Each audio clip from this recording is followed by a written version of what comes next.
আমার কাছে পয়সা চাইলো আমারে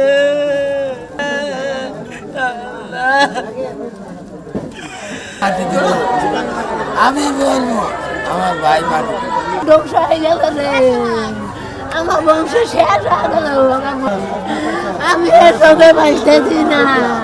ঘটনা রাত 8টার সময় আমি বাড়ির থেকে বেরো দেখতেছি একখান গাড়ি এনে দাঁড়ানো ছিল।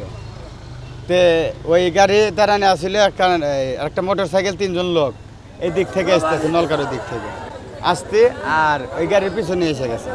এই দিক থেকে গাড়ি আইছে, সেই গাড়ি পার হয়ে গেছে আর এক গাড়ি অফিসে এক গাড়ি এসে ওরা যেভাবে ঘুরে উঠছে অফিসে এক গাড়ি এসে মেরে দিছে। মেরে দিলে গাড়ির ডান সাইডে পড়ে বাম সাইডে পড়ে আছে, আর ওরা 3জন পূর্ব সাইডে পড়ে আছে। ঘটনাস্থল হলো কুটিশ্বর বটতলা।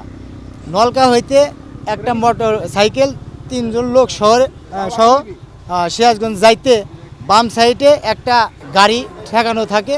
তো বাম সাইডে তাদের রাস্তা, সে সিরাজগঞ্জ থেকে আপনি সিরাজগঞ্জ রোড বিলে একটা কাভার গাড়ি যাইতে গেলে ওই মোটর সাইকেলটা ওই কাভার গাড়ি ওভারটেক করতে ওই আর এক কাভার গাড়ির তলে পড়ে যায়।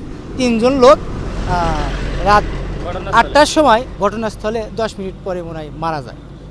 তারপরে আত্মীয় স্বজন এসে মোটরসাইকেল সহকারে 3টা লোককে লাশকে নিয়ে যায়। নগদ পেমেন্টে 500 টাকা পর্যন্ত ক্যাশব্যাক আর লেনদেনে প্রতিদিন ডিপ ফ্রিজ এবং ঘন্টায় ঘন্টায় এসি টিভি সহ দারুণ সব গিফট।